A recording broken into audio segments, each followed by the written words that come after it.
Friday morning எந்திரிச்சதுமே இந்த மாதிரி வாசு தெளித்து கோலம் போடுறது ஒரு தனி சந்தோஷம். போட்ட கோலத்தை தான் போடுவேன், குட்டி கோலமாக தான் போடுவேன்.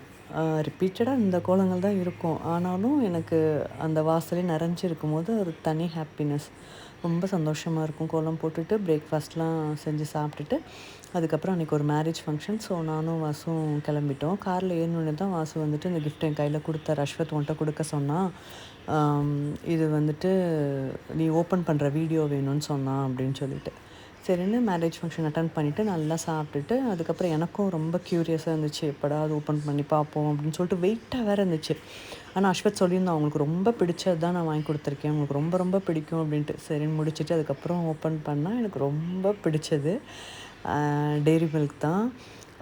அதுதான் வாங்கி கொடுத்துருந்தான். அதில் அந்த நடுவில் ஆட்டின்லாம் வரும் இல்லையா, அந்த டெய்ரி மில்க்கு பார்த்தோன்னே ரொம்ப குஷியாயிடுச்சு. ஓ, இதுக்காகவே பேசாமல் அஸ்வத்துக்கு இனிமேல் எல்லா ப்ராஜெக்ட்டும் நம்மளே செஞ்சு கொடுத்துருவோம் அப்படின்ற மாதிரி ரொம்ப ரொம்ப ஹாப்பியாக இருந்துச்சு. அஸ்வத்துக்கு நிறைய தேங்க் பண்ணேன்.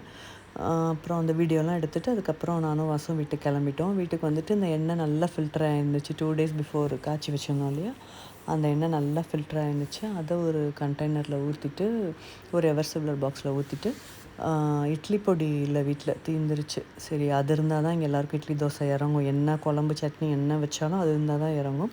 ஸோ உளுந்து, கடலைப்பருப்பு, வெள்ளை எள்ளு, கருவேப்பிலை, மிளகா வத்தல், பெருங்காயம், பூண்டு இதெல்லாம் தனித்தனியாக வதக்கியாச்சு. இப்போது உளுந்து வந்து 2 பங்குன்னா கடலைப்பருப்பு 1 பங்கு அந்த மாதிரி. வெள்ளை எள்ளு வந்து 1 கைப்பிடி போட்டுட்டு, கருவேப்பிலை 1 கைப்பிடி, மிளகா வத்தல் வந்து நம்ம காரத்துக்கு ஏற்ற மாதிரி எல்லாமே தனித்தனியாக வதக்கணும். எண்ணெய் ஊற்றி வதக்க தேவையில்லை. பூண்டு, சின்னப்பல் பூண்டு தோல் உரிக்காமல் அதுவும் நல்லா வதக்கிட்டு எல்லாத்தையும் நல்லா ஆற வச்சிடணும். ஆறுனதுக்கப்புறம் அரைக்கணும், இல்லை பொறுன்னு அரைக்கணும், நைஸாக அரைச்சிடக்கூடாது. உப்பு போட்டு கலந்து ஒரு பாட்டிலில் ஸ்டோர் பண்ணி வச்சுக்கலாம்.